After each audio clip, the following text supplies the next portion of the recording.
So, officers, are we live? Excellent. Okay. Welcome to RBKC Licensing Subcommittee. Thank you for attending. This hearing is being live streamed. I'm Councillor Laura Burns and I will be chairing this meeting. The committee is for this hearing comprises of Councillor Priti Hudd and Councillor Linda Wade and myself. We are joined by Paul Fellon from Council's licensing team and our legal officer Lindsay Lemessier. Also with us are our committee officers Holly Weaver, Tommy Hanmer, Jerome Turahan and Dan Betts. Before we start the hearing for this case, just a few ground rules. Please keep your microphones on mute until you're invited to speak, as only 2 microphones can be used at any one time. And please make sure your mobile phones are on silent. Thank you. Today we will be considering the application to grant a licence for Maramia Basement, 48 Goulburn Road, London, W10 5PR. Declarations of interest. I confirm I have no declarations of interest to make regarding this item. Do the other members have any declarations to make? Councillor Hudd? None, thank you, Chair. Thank you. Councillor Wade? No, Chair. Thank you. All right.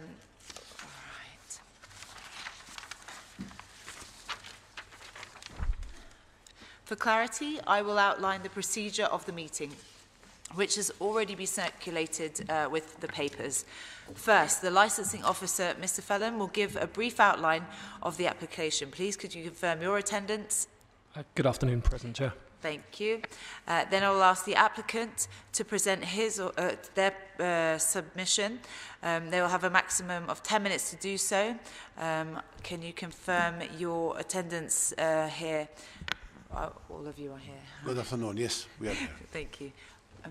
There's another lady there. There's a daughter. So she won't be in, or is she? She's not in our list, right? She's not on the list. Fine. Okay. Thank you. Then questions may be asked by the members of the committee, the legal officer and the objector of the applicant. Next, the objector, Mr. Heathcote Amory, will present his objections and will give a maximum of 10 minutes to do so. Can you confirm your attendance? Yep, we're here. Thank you. Then questions may be asked by members of the committee, the legal officer and the applicant of the objector. After this, we will ask our legal officer, Ms. Lemessier, to deal with any questions she may have, and then she will lead on the draft conditions session. The list of... Mr. Mahaffey, are you here to speak as well? Yes, madam. I have made a representation. Okay. You just weren't on the list, that's why, but you have made a representation, so you can speak. Yeah, fine. So I have. We Okay. have to slots keep. So... That's fine, when it comes to it. Fine. Okay, so yes, you will be able to speak and you are here. Great. Then finally we will turn to governance team to see if any issues have been raised that we need to consider. There will be no summing up and the meeting will end. The councillors will then go into private session to make a decision, which will be circulated to the parties in the next 5 working days. I would like to remind everyone that the committee has read the papers which comprise the main pack and that has been circulated to the parties, so there is no need to repeat its contents. But please do draw attention to certain points and pages. Let's go. Okay, Mr. Fellon, please can you outline the application for us and advise if any additional documentation has been received. Chair, members of the subcommittee, good afternoon. The matter before you today is an application by Maramia Limited for the grant of a premises licence in respect of Maramia, 48 Goulburn Road, London, W10 5PR. The premises currently trades with a premises licence which permits the sale by retail of alcohol both on and off the premises, late night refreshment indoors and the playing of recorded music indoors on the ground floor. A list of the permitted times is included at page 6 of the report. I would like to take this opportunity to address the typo on page 6 of today's report. The current hours for recorded music are shown as incomplete. For clarity, the correct hours currently permitted for recorded music are 8 AM to 11 PM Sunday to Thursday, with a terminal hour of midnight on Friday and Saturdays. The application before you today is for the grant of a new premises licence covering the basement area. The applicant has described the premises as a restaurant selling Middle Eastern cuisine. A list of the proposed hours sought is included on page 6 of today's report. A copy of the current premises licence for the ground floor has also been attached to Appendix B, Chair. This application has attracted a representation from Mr. Keith Mahaffey on behalf of the Environmental Health, Noise and Nuisance team. A summary of Mr. Mahaffey's representation is included at pages 8 and 9, with a full copy of his representation attached to Appendix D. A further 3 representations from local residents which oppose this new grant application have also been submitted, Chair. A summary of these representations are included at pages 10 and 11, with full copies attached to Appendix E. The premises has been the subject of 23 noise and nuisance complaints in the preceding 24 months. Details of these complaints are attached as Appendix F. The premises has also been the subject of 1 temporary event notice in the preceding 12 months. The Planning Department has not made a formal representation, but as an informative for the subcommittee, the Planning Department have confirmed that use of the property for the full opening hours as per the premises licence would constitute a breach of planning control, as Condition 2 restricts the use between 11 p.m. and 8 a.m. Sunday to Thursday, and between midnight and 8 a.m. on Saturday. The reasoning for this condition is to safeguard the amenity of neighbouring properties. A copy of the planning officer's comments is attached as Appendix H. Finally, Chair, I can confirm that there were no additional documents circulated ahead of today's hearing. You will now hear from the applicant and those who have made representations. I'm happy to provide any further clarification as required. I'll leave it there for now. Thank you, Chair. Thank you. Now for the applicant, Mr. Zomlot, please can you advise if there has been any amendments to your application and then present your submission. You have up to 10 minutes to do so. Thank you.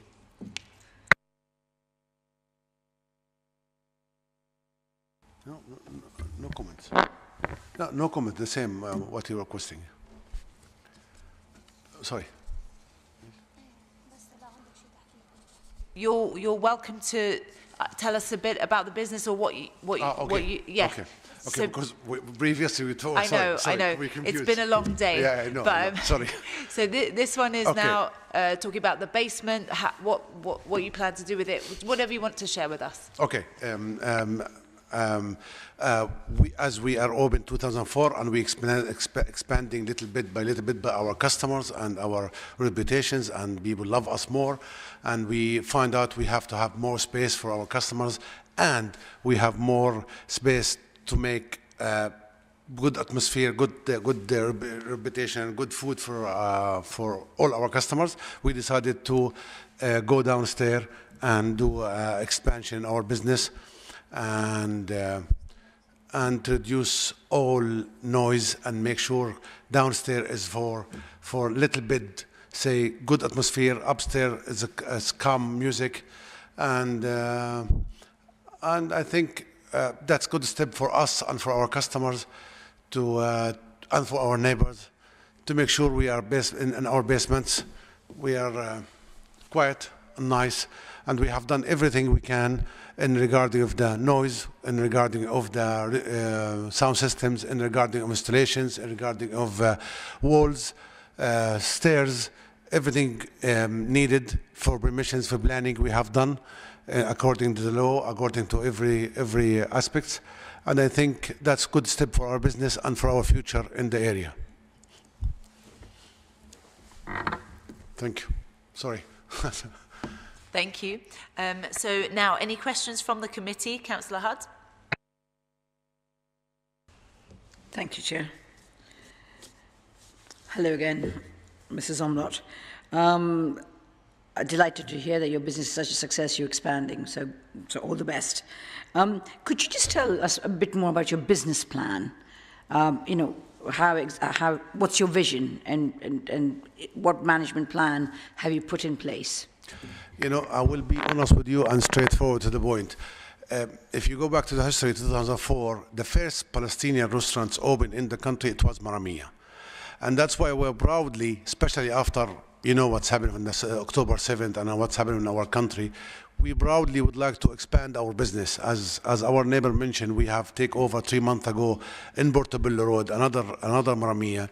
We hoping to have expand our taste of Palestine, our atmosphere, our music, you know, our culture, because we miss this. You know, for the last 100 years, it disappeared. You know, I will tell you a story. I'm sorry, maybe it's funny a little bit, but it's a real story with me.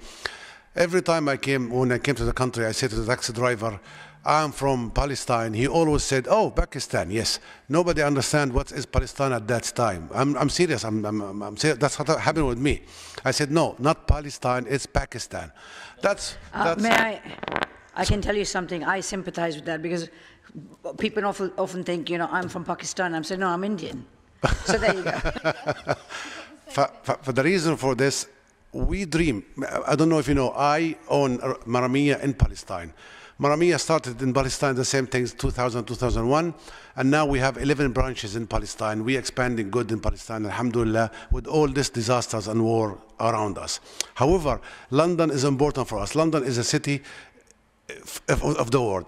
It's a capital of the world. Everybody's here, 190 religion, 190 nationality. I love people to see the taste of Palestine everywhere. That's my dream. My dream is to be there, nice in the community, supporting everybody. Everywhere we go, we are supporting everyone.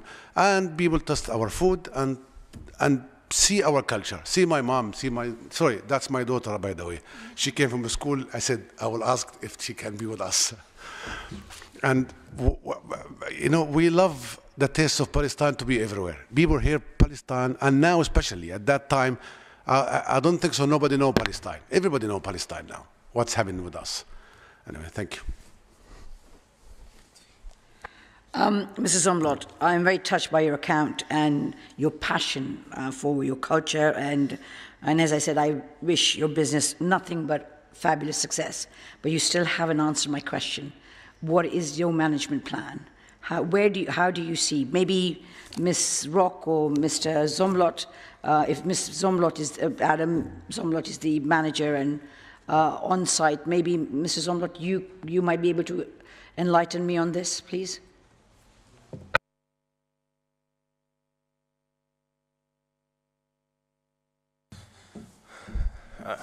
First, I like all my customers, when it comes to Maramia, to be happy like always.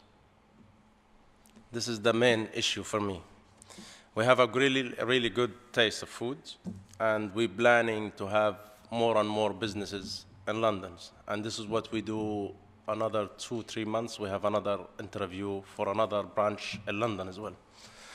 We're looking very well to do businesses, but for me, taste of the food is very important, and the people love it and come for it. And us for a long time, and love all the family. And I don't know. And the plan for upstairs, now we do it just normal dinner, like no noise for the neighbors. You have a very tiny music. Even when you have a dinner, you cannot hear it. We agree with it. Downstairs, we agree to have more music, but we have a limit. We're not allowed to put it more. Even when you have the people standing up and talking, you cannot hear the loud music more. We agree to be good to everyone. And we accept always what everyone said. We said yes, till make our neighbors happy. This is our plan for all the businesses around. Thank you. Thank you. Can I just confirm, are you saying that you will move all the sort of quotes louder music, entertainment or dancing just to the basement, and the ground floor will only have background music going forward? Yes, we are. Okay, and could you please tell me any idea of what capacity of your restaurant in the basement? How many people or how many tables? How many people will be seated in the basement? Like maximum 42 people, 40 to 42 people maximum. Maximum 42 seated, no standing whatsoever. Yeah. Okay, right. I have many questions, but I think I'll let my colleagues ask you more questions. Thank you, Chair. Thank you. I've got a couple of questions. I believe what you said was on the ground floor was going to be straightforward restaurant with ambient music, and then downstairs there's going to be a change insofar as the emphasis perhaps might be on more music and kind of therefore entertainment rather than strictly dining?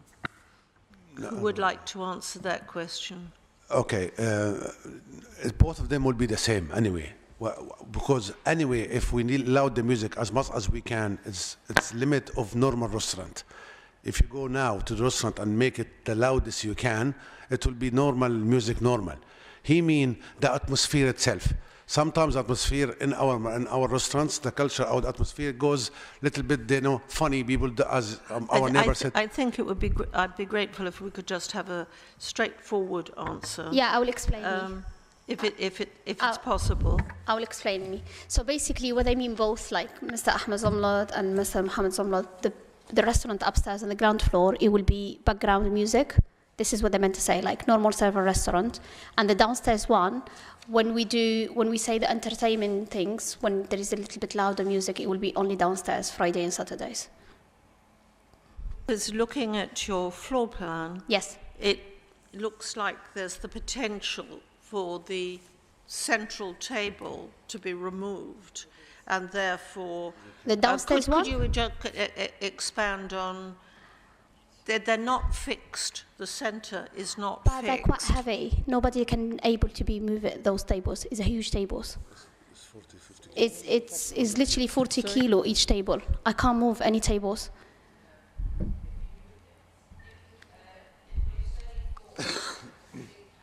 Yes.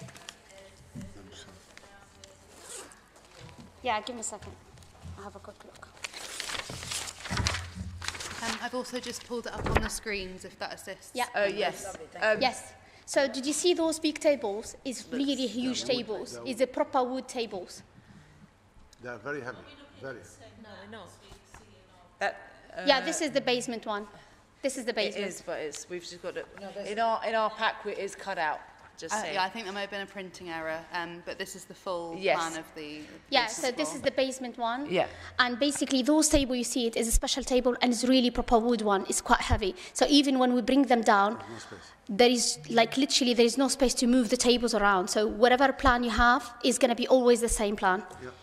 We can't move around the tables. Okay, thank you. We just wanted clarification because it says movable, so we're like, oh, No, movable, when we want movable, Fine. where you want to clean, so you just move the table and go back. But move it completely to move it to a different place, no, you can't do that, no way.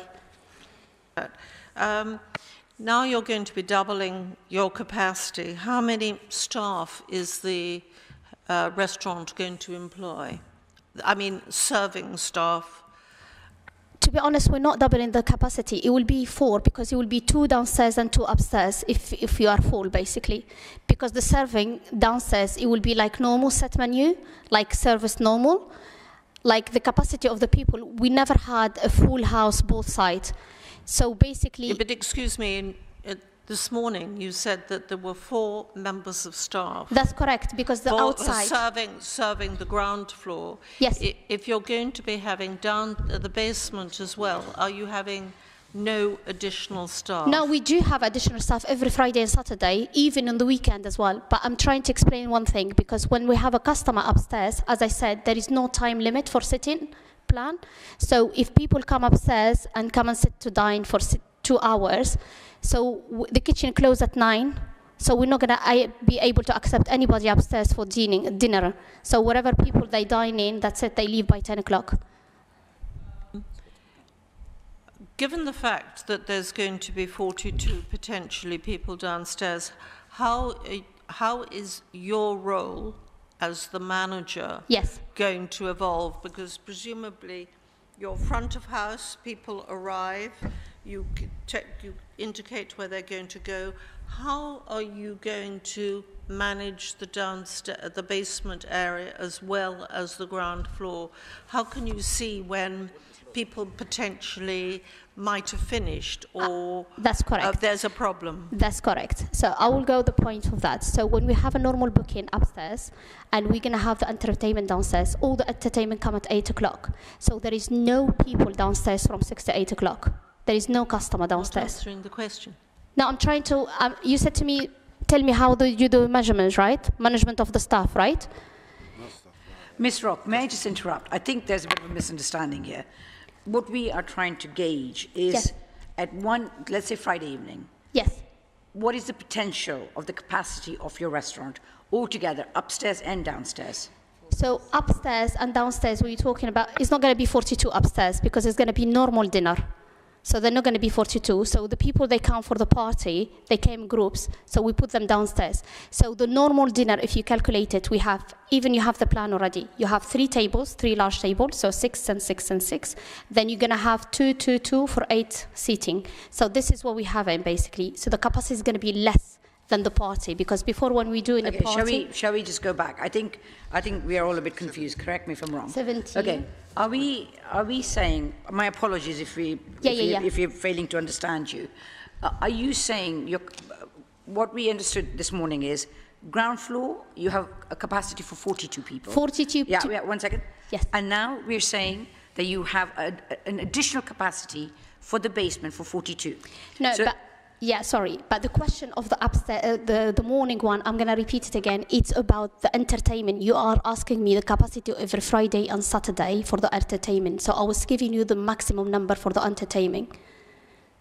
Okay, let's just, I'm going to ask, tell me what your entertainment is. Let's get that first. So when we do the party, this is what we're going to do, the basement one. Can you give me a full breakdown of what this party is? I need to know everything. What does it mean? The breakdown of the party, I understand. So basically there is a groups, they celebrate a birthday, they celebrate engagement, something like that, but it will be different groups. Sometimes it will be large groups, one group 30 people already, another group only 10. Sometimes they be couple, celebration, engagement, anniversary, something like that. This is what we meant about small party. And the upstairs one is just dining in, normal service. Okay, so say, for example, on a Friday evening, you have an absolute full house. That 70 means, people in total. How much? 70. 70. Yeah, upstairs and downstairs. Thank you. That's the number. That's the number, 70. Yes. Okay, cool. Any other questions? Yes. Yeah. I'm still concerned about how, if you're on the ground floor, you can actually manage what's happening in the basement. You've got CCTV cameras, but actually, are there any other ways that you can monitor what is happening? I mean, because if something happens, somebody's ill, or you as a manager need to know precisely what is happening in the basement at all times. And if you're on the ground floor, this could present problems. So how are you going to organize it? How can you ensure that you have full surveillance of the basement? We have CCTV camera upstairs and downstairs, and outside as well. But when I'm around, it's me and Adam. So Adam, if he stay downstairs, I stay upstairs, and if I stay upstairs, he will stay downstairs.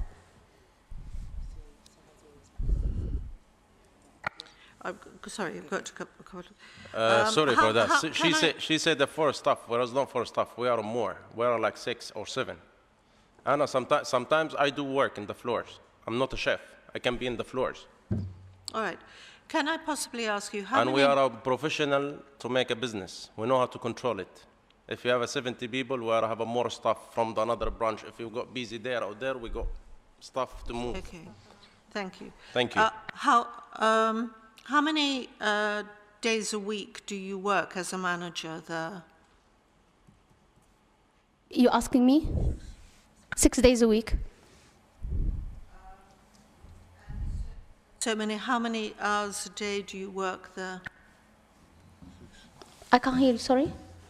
How many hours a day do you work there? Are you there from the beginning to the end of business? Yes, I am there basically. So I work on Wednesday, Thursday, Friday, Saturday, Sunday. Do you get fast food deliveries? Fast food delivery? Yes, we do. You do? We do have delivery. All right. Not fast food, basically. We do our delivery. We do Uber Eat. Uber and Deliveroo. And Deliveroo. We don't take food from outside.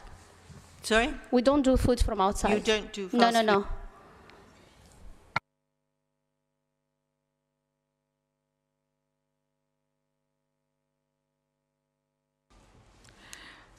Mr. Rock, Miss Rock, Actually, I would need clarification from all of you. One of you can speak on who.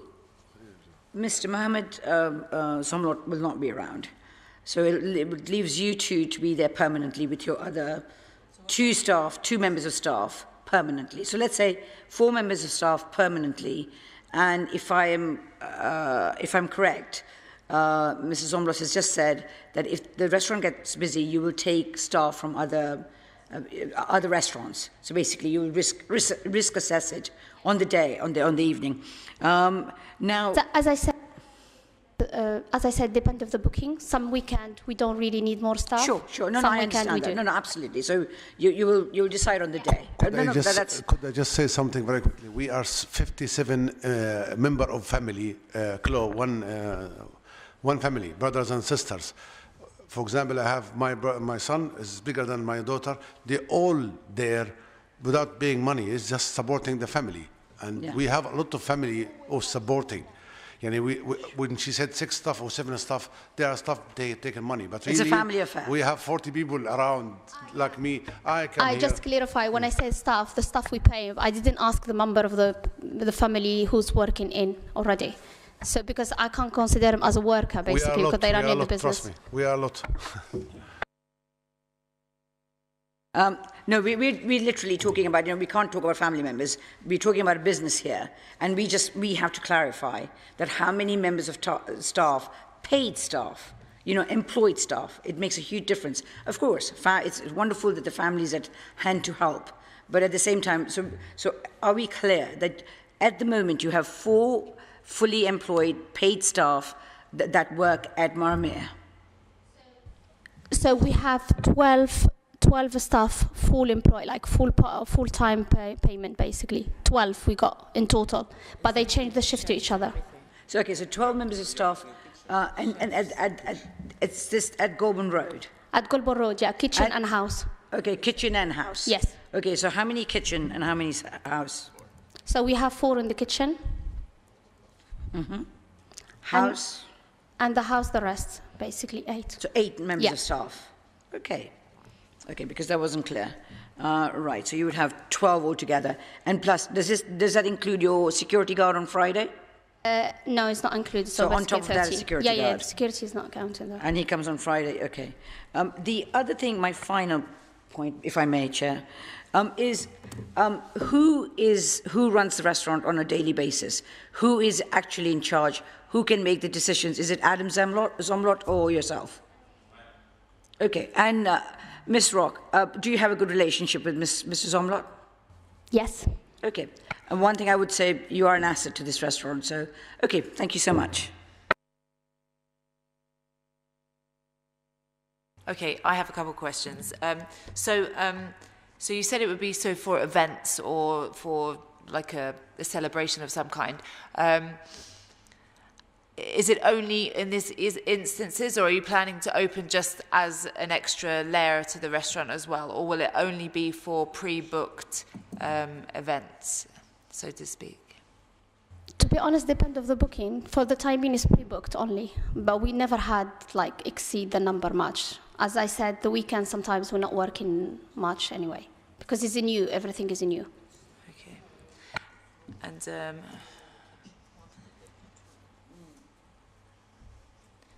do you want to ask that? Okay. What? 1 second.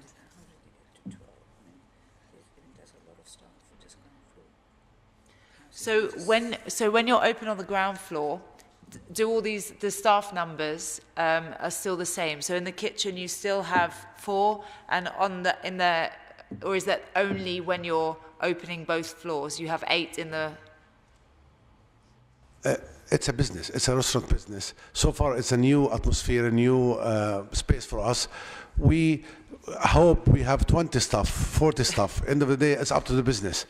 But because we are starting new, we cannot predict. But we pretend that we will have 12 or 14 or 10 or 11.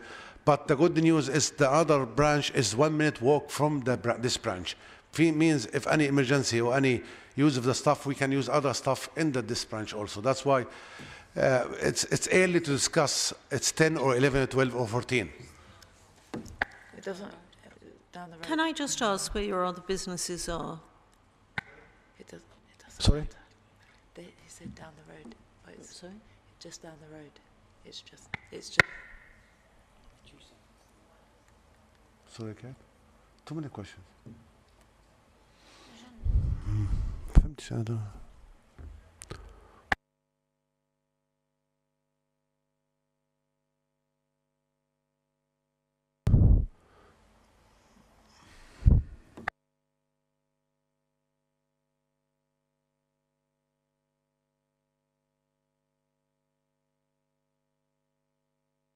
Okay, on your busiest night in the last year, let's say, how many people have been in the premises, just so we can get an idea of...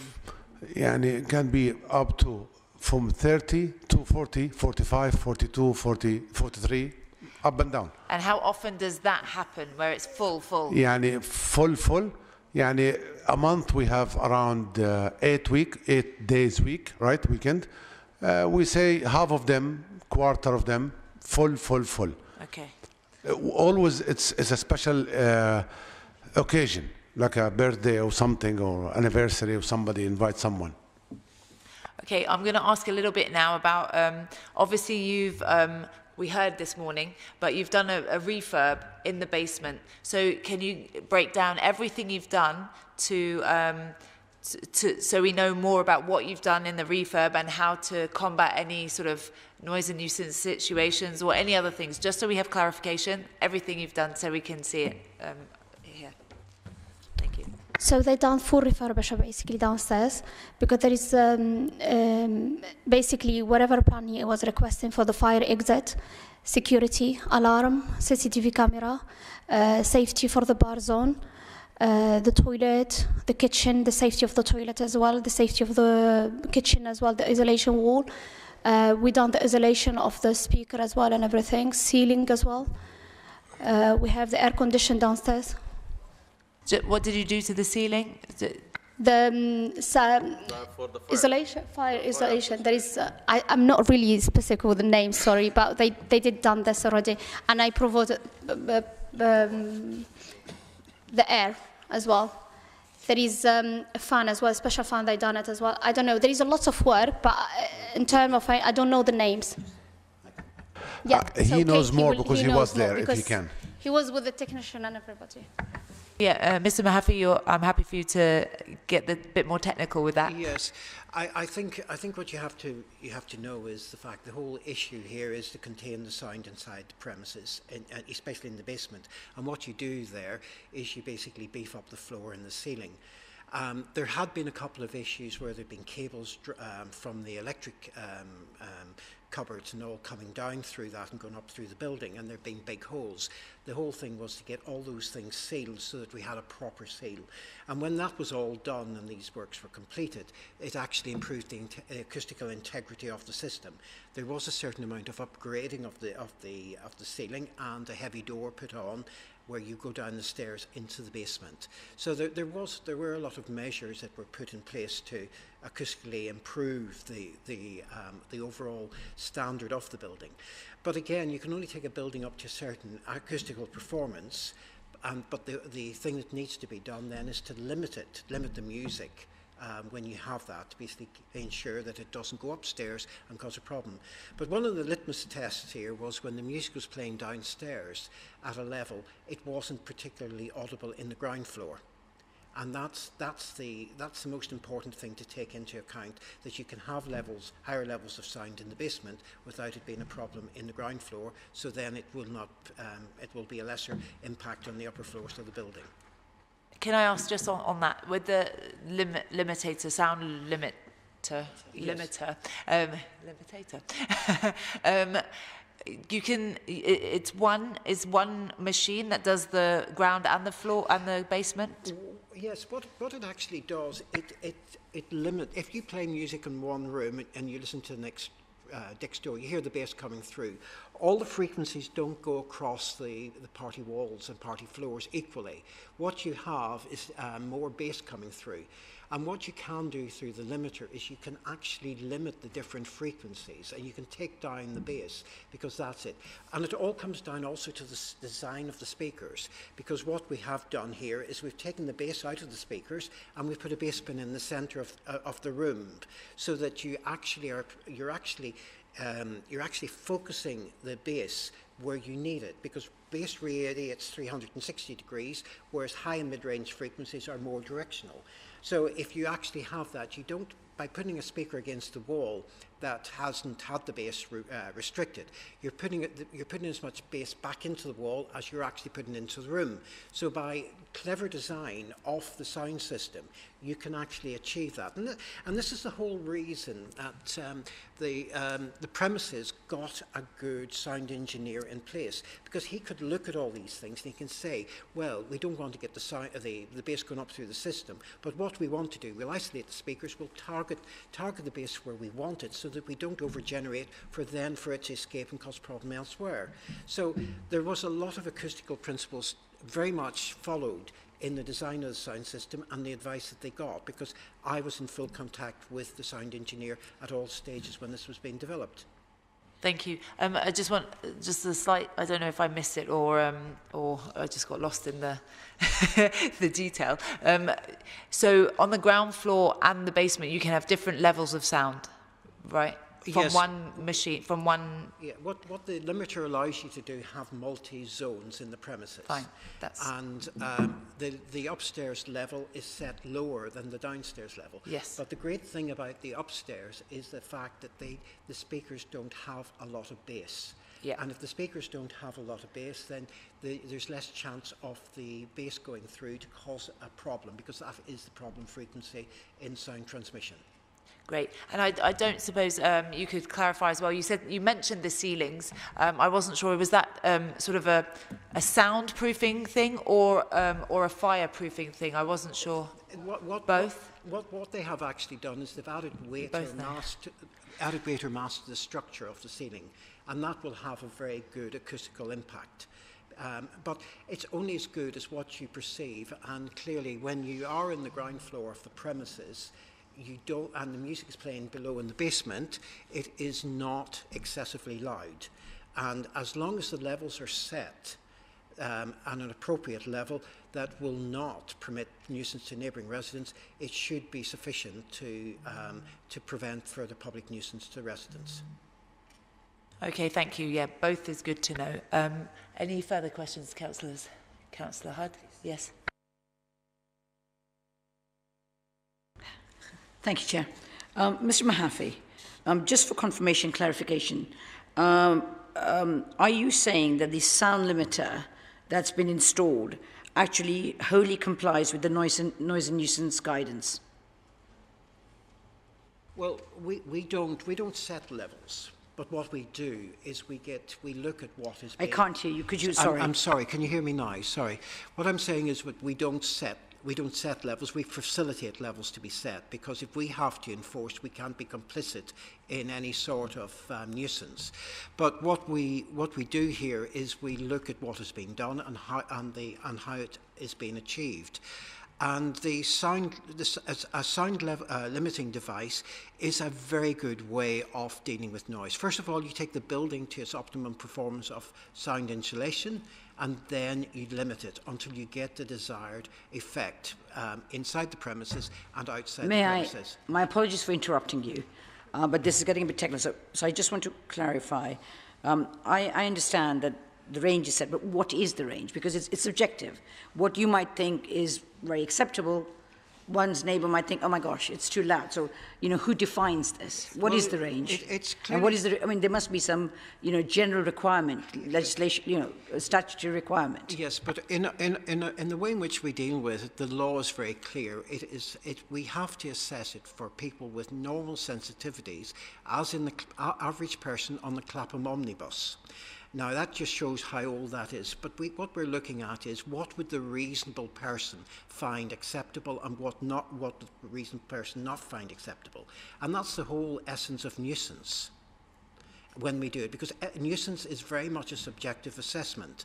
You have to look at the level, the duration, you have to look at the time of day, and you have to look at the intrusion and the impact that the noise creates on a neighbouring on another person within the Yes, premises. but there is a general consensus. I agree. But there has yes. to be a general consensus Precisely. somewhere. So can you tell us what's the range in hertz? You know. Well, well, hertz is basically due with frequency, but what we're looking at is if you're looking at bass is usually anything under 80 hertz, and the lower the frequency, the more potential it is to transmit through the premises. And that's the whole essence of sound control, is managing and targeting the bass to stop it escaping and causing problems. And that was the premise at which this system was designed. Okay, thank you. And just my final question. You said that the sound system was tested between the ground floor and the basement. And is it your opinion that it was an acceptable sound, or is it proof that it meets all the required conditions? Well, what you're looking is the perceptibility test. And clearly, if you're in a restaurant, what are you trying to achieve? You're trying to achieve normal conversations where people don't have to raise their voices to communicate. And the level that was being played inside the basement didn't really affect the intelligibility of normal conversations inside the ground floor. So those are the sort of factors that you look at, is the use and the operation of the business. So what you don't want is excessive noise. It's going to detract from the restaurant ambience of the ground floor. Can I just sort of ask on that point? So she mentioned hertz, but also what's the sort of legal in decibels, so we have an idea, because there is that we want to know what the legal requirement is, so we have the facts. There is no legal requirement, but what we're looking at is normal conversations are around about 50 to 60 decibels. It depends on thing. If you want to play music, for people to dance, you need 85 decibels. But if you want music that's going to entertain, you're probably looking at levels probably about 75 upwards. But the levels of sound in the ground floor from the basement are not they're lower than those levels. You can normally do these things from a subjective assessment, because that is what nuisance actually is. It is that subjective assessment. I mean, I just did a quick Google, that's all. I just wanted some clarification. So 85 decibels is seen as being too much, and then between 55 and 65 is ranging as conversationally acceptable in restaurants. So I just want the figures, that's all. Those figures are not specific. They're very much. Some premises will be different. If you have a lot of hard surfaces, then you will have reflection and reverberation. If you have carpets and curtains and things like that, it will be a different environment, and the levels will be different. So that's really where the subjective assessment is key here. Okay, so just, I just wanted some clarification, because obviously, due to our previous thing, we're concerned that noise might expel out of where it should be. So that's all. Thank you. Any more questions, councillors?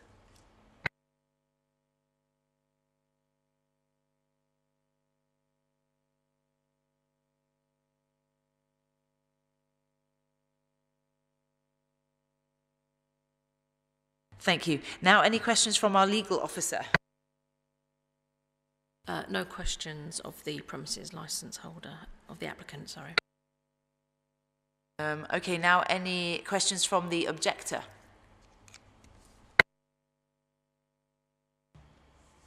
None from me. We'll do noise and nuisance next. Oh, yes. And then any... no. Let's do his submission. Oh, yes. So now for the noise and nuisance case. So, Mr. Mahaffey, please can you present your submission? You have up to 10 minutes to do so. And, yes. Madam, I will endeavour to be extremely quick. Clearly, you've heard everything this morning. My concern with regards to these premises has always been the potential for a noise nuisance to be created to the residents above. Now, clearly, the premises have worked very closely with us, and I'm grateful for their assistance. There was a period when we did have a few issues with them, but the problem with that is people just get very as I explained earlier, they bury their head in the sand, hoping it'll go away.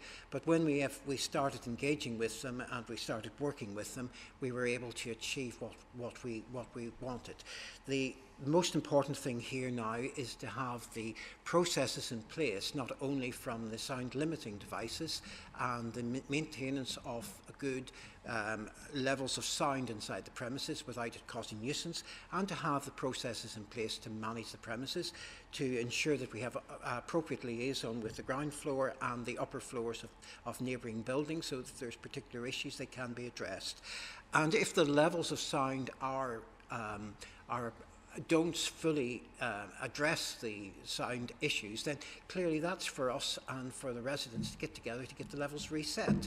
You know, it's a subjective assessment setting levels, and sometimes there may be a rogue frequency that might need to come out, but it's something that we can address through further liaison and further work on the premises.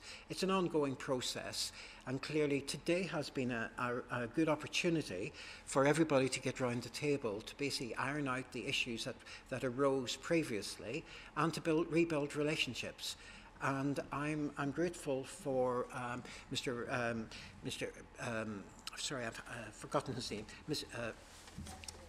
Mr. Amory, for him being here today, so that we can build up that relationship. I also feel now the premises fully understands the constraints of the building and the issues that have arisen in the past, and we'll be moving forward in a positive manner to basically address them and hopefully sort the problem out. Madam, I'm happy that the conditions that I've outlined in my thing have been accepted, and hopefully that if you are minded to grant that, you will consider those conditions appropriate. Thank you.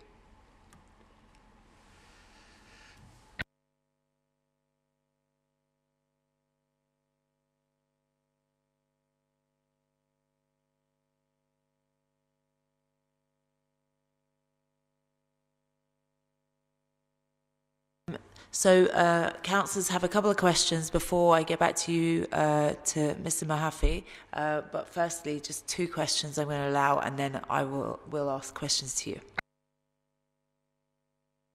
This is a question for Mr. Phelan. This is an interesting case insofar as we have a premises with 2 licenses. I'm just concerned that... Only 1 license. All right, potential. Sorry, I've been corrected.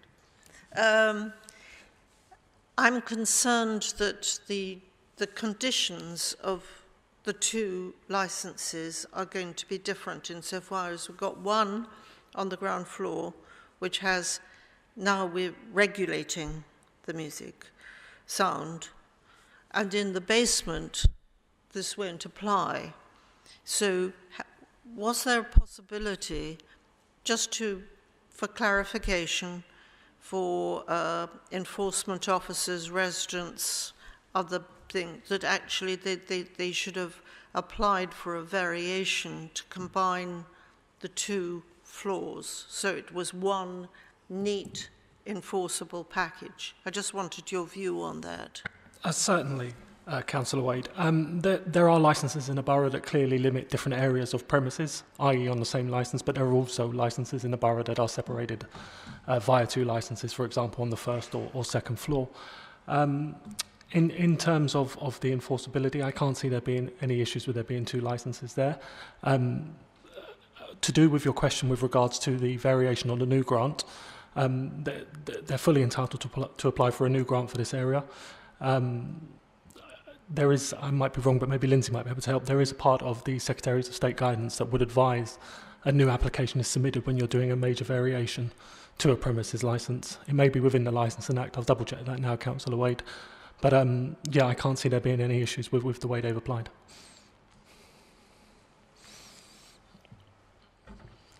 Sorry, Chair, I didn't mean to interrupt the flow of questions for Mr. Mahaffey. My apologies. Just for the owners, either Ms. Rock or Mr. Adam Zomra, could you just clarify something?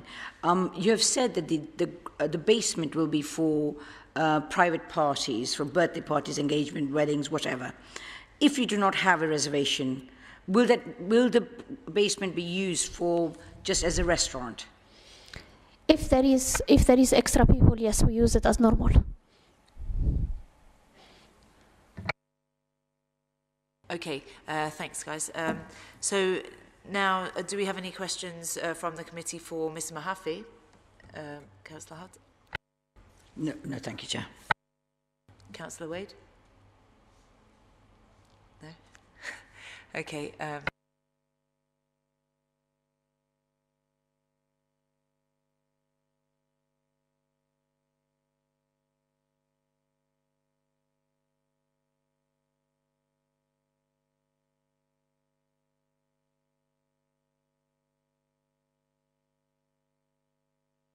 Sorry, 1 second. I'll be with you shortly.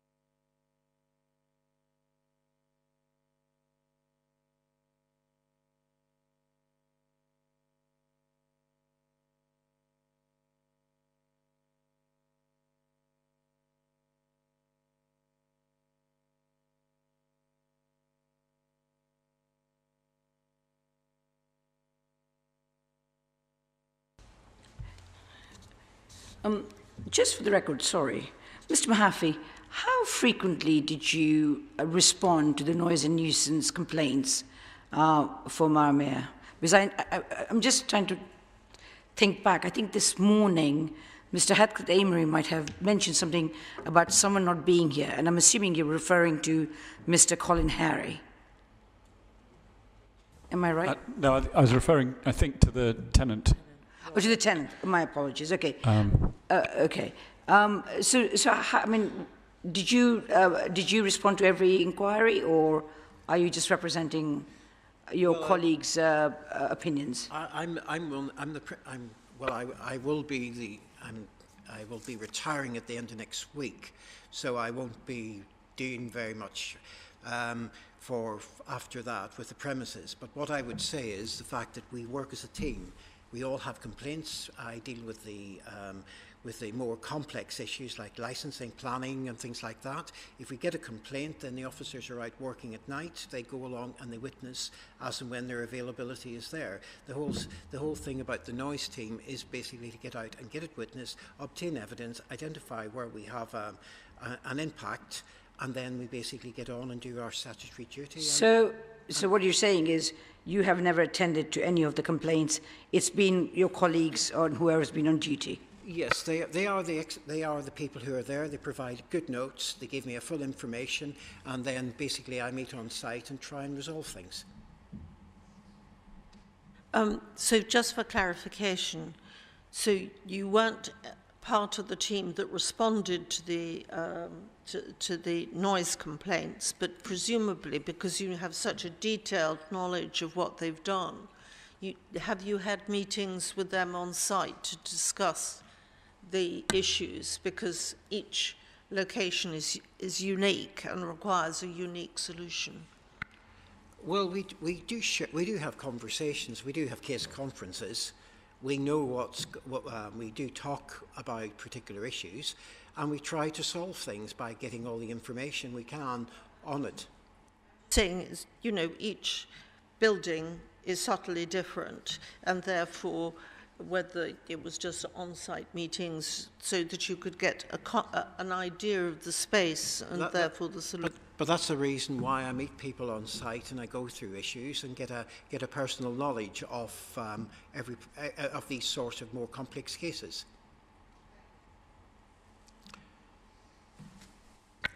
I have no further questions, thank you. I have one question.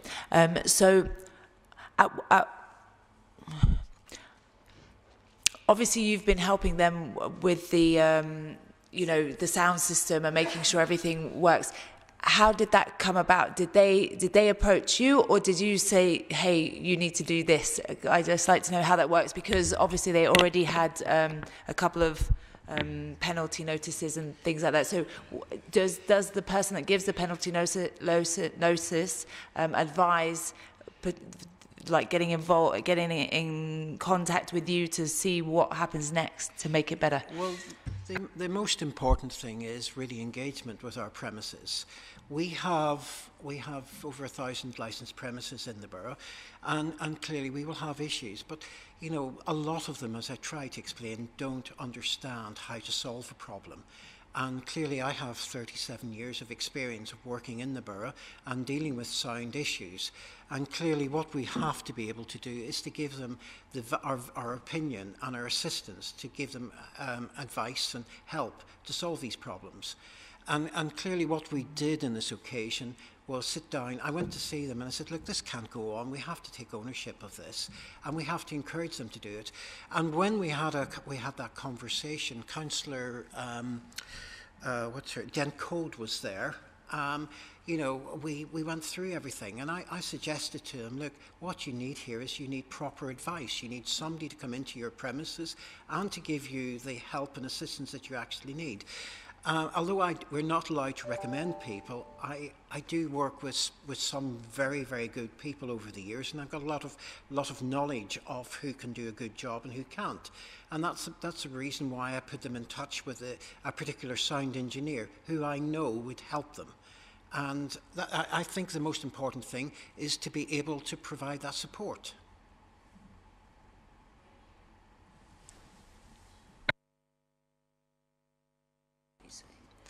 So it was strictly an advisory role. Yes, because we knew, the problem here is no different to other problems that I've dealt with over the years. It's a matter of getting them to be able to have the quality and clarity of music that they want on the premises without it being escaping to cause problems elsewhere. And that can only be done by a good design of a sound system. And you need somebody over and above the normal sound engineer who can assist. Thank you.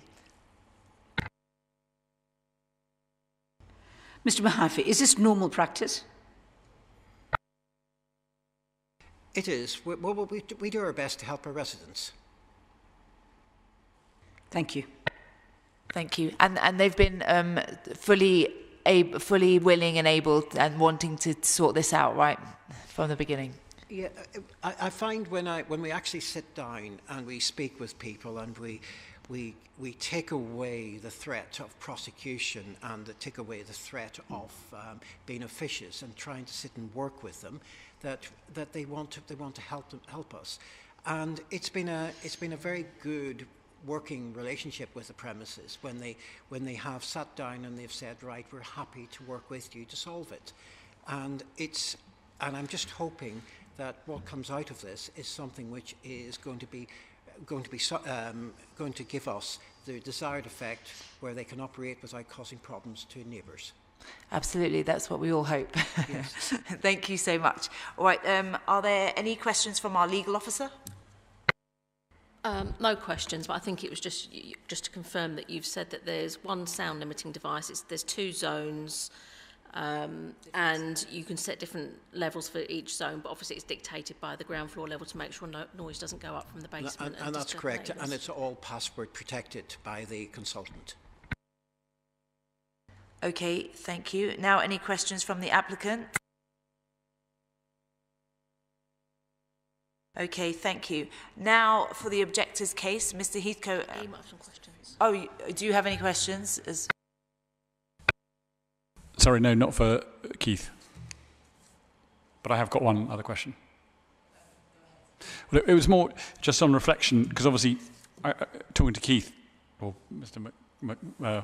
Keith, I think the key obviously is to as much as insulation is put in, it's to do with the volume of the music and the management of the restaurant.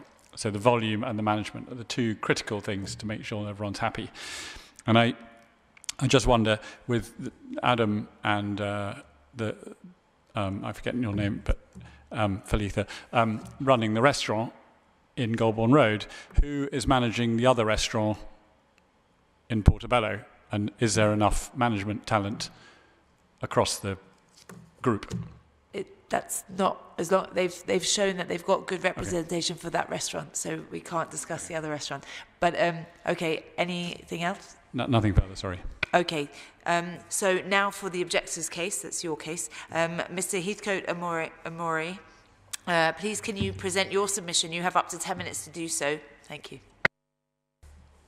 Other than what I said this morning, which I don't know whether that counts or not really. No, I would say what you want to say, because even though they are sort of intertwined, it is its own entity as well. Okay. Well, I guess in summary, the tenants who are not here obviously have had some issues. The issues, whether they're fair or not, is to be determined by obviously what happens in the future.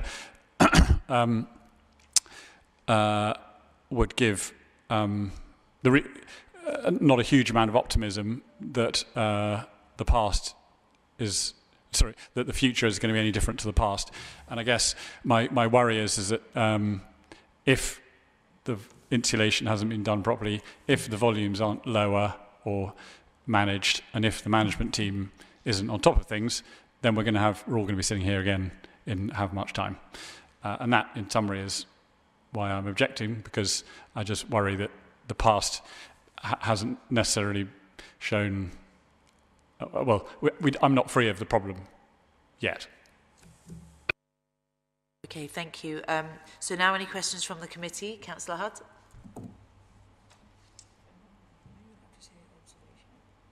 You can say what you like. Say what you like. Say what you like. This is to the Zomlots and... No, nothing for you, sorry, apologies, sorry.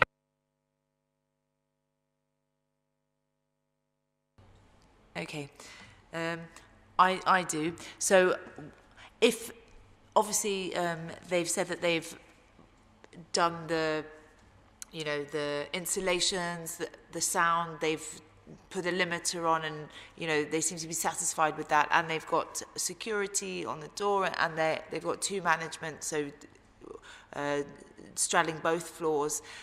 Does that give you some ease at all? 100%, but that's the theory, and as we said previously, the difference in theory and practice is you can only experience it. So in theory it seems absolutely perfectly acceptable. Yeah, and are you willing and able to have sort of open dialogue, and you want to, so obviously if they provide a number or maybe a time at which you guys can convene to discuss any issues or any tweaks that might be needed, you're fully willing and committed to do that? Absolutely. I've got a great relationship with the Zomlots and always have, and we're always talking. I guess what's the difficulty is the he said, she said type situation we're in, and I also can't commit to necessarily come to London, especially to hang out in Goulburn Road in my tenant's flat at 10 o'clock at night on a Friday. Sorry to interrupt, I came from Palestine to hang out with you. I came from Palestine. Yeah.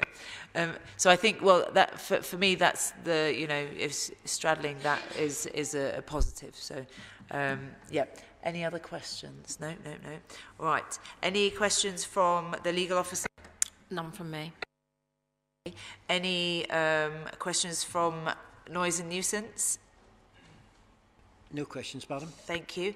Any questions from the applicant? No question, thank you. No? Okay, thank you. At this stage, I'd like to ask our legal officer to deal with the draft conditions and any other queries she may have. Thank you, Chair. So you've had this second set of draft conditions circulated in relation to this grant application. Obviously, the first, I think 10 or 11 were offered by the applicant, and they basically replicate what's on the ground floor licence. So numbers 1, 2 and 3, I haven't made any amendments to. Number 4, I've just added the words in red. Are you happy with that?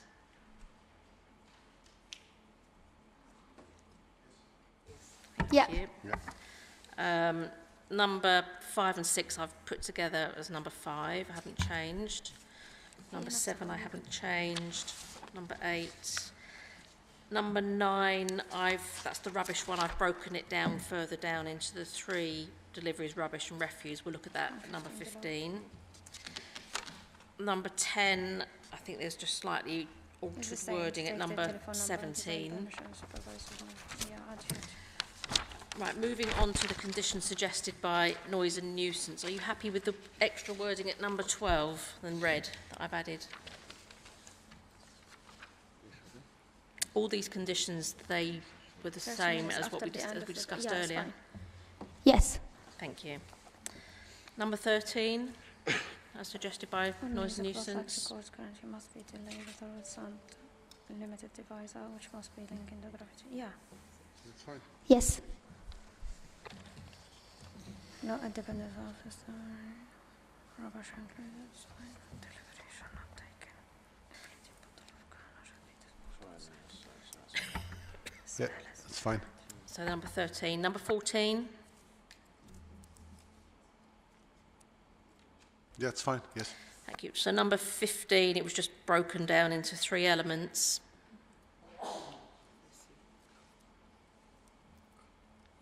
Yeah. Number 16. Yeah. Number 17 in place of your other one. Yeah.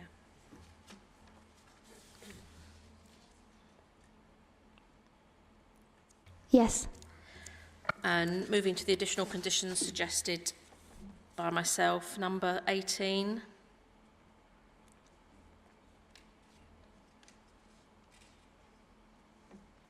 With pleasure, yes. Yes. Yes, okay, thanks. 19.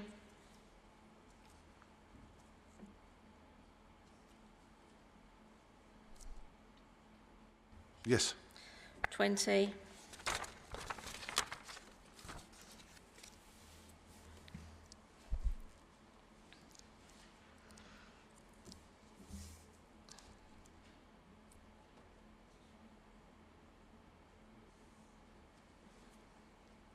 Yes, it's fine.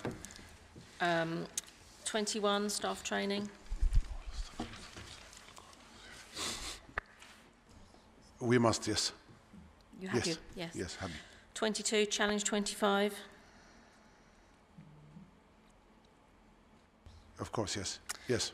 23 and 24, they're already on your ground floor licence.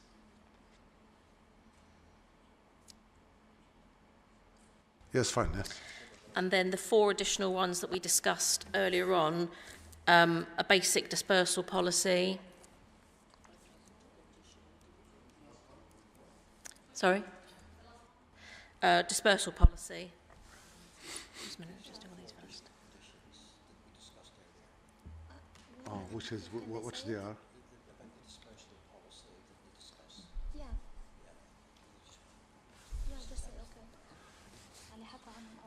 Yes, yes.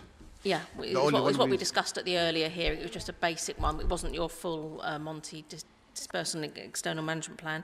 And then I think at the earlier meeting you said that you were agreeable to a condition to have 1 SIA staff to be risk assessed if you need it on Friday and Saturday nights. You happy with that? Yeah, if we need, yes. Thank you. And then a residents meeting once a year if necessary. I think you agreed that earlier. When you talk about the neighbour upstairs, yeah? Well, I think the condition, yeah, you'll put a notice on your shop window, on your restaurant window, saying you're going to have a meeting at your premises, and any residents can come along. You'll notify the ward councillors and the residents' association. I thought you were talking about the neighbour. Well, that would include the neighbour upstairs. Yeah, yes. well, that would include the neighbour. Yes. Yeah. In general, she's in general. Okay, yeah. So, yeah, not just the neighbour, but you put a notice in your window Yeah. which invites anyone who's got any problems just to have a discussion with you. Okay. So you want me to write a note saying, do you want... No, I have to put a note. So how I put the note, can you say it to me? No, it's not once a year. She said you have to put it always, right? Or once a year? There's a notice that's you put in your window saying we're going to have a meeting on X date. Okay. And then if people want to come along to discuss anything, any concerns they have, we can have the meeting. Okay. And that's it. And if no one wants to attend the meeting and they say so in writing, then you don't have to have the meeting. Fair enough. Okay. Yes. We are happy with that, but however, we do it this on a daily basis, weekly basis with our neighbors. We always listen to them and talk with them. Lindsay, can I suggest the applicants get in contact with their ward councillors who will inform them of the residents' associations that cover their area?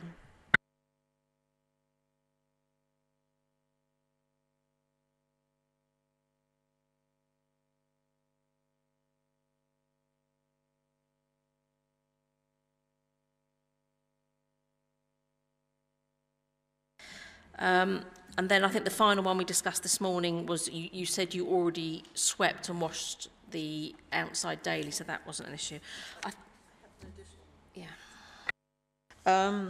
Given the fact that you're developing your business and this could change, I would ask that if you do adopt a fast food delivery service, that you come back to apply to the committee and actually give a plan, one of the procedure, how they'd be processed, and two, how they'd be parked, and whether you'd be monitoring the parking area so that residents wouldn't be inconvenienced.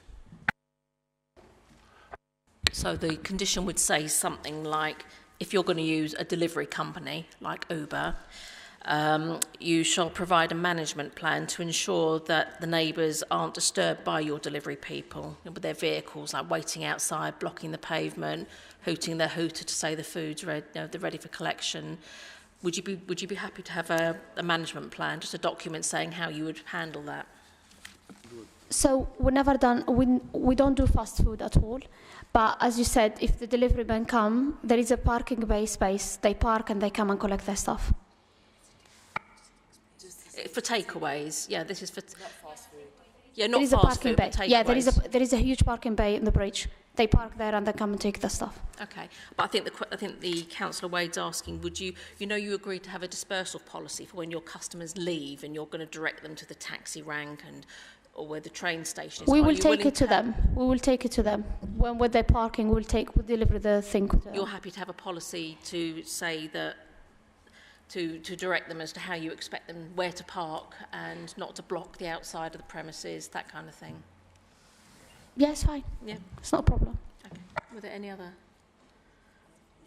Does anybody else have any comments on conditions?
Okay, thank you. And our licensing officers, do you have anything to add? Nothing further from licensing. Thank you, Chair. Thank you. And our governance officers, anything to add? Nothing, thank you, Madam Chairman. Thank you. We have reached the end of this meeting. The committee now has all the information needed and we will retire to make our decision in private session. We will not announce the decision today. Instead, the hearing will be closed. A summary determination will be sent to the parties within 5 working days of today's hearing, and a full decision will follow as soon as possible thereafter. The time limit for appealing the decision will not commence until the full decision has been sent to the parties.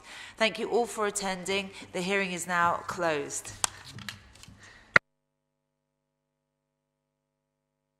And also, Mr.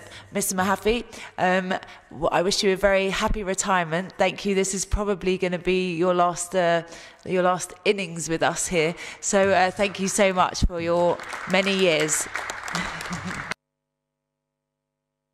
Thank you very much, Madam.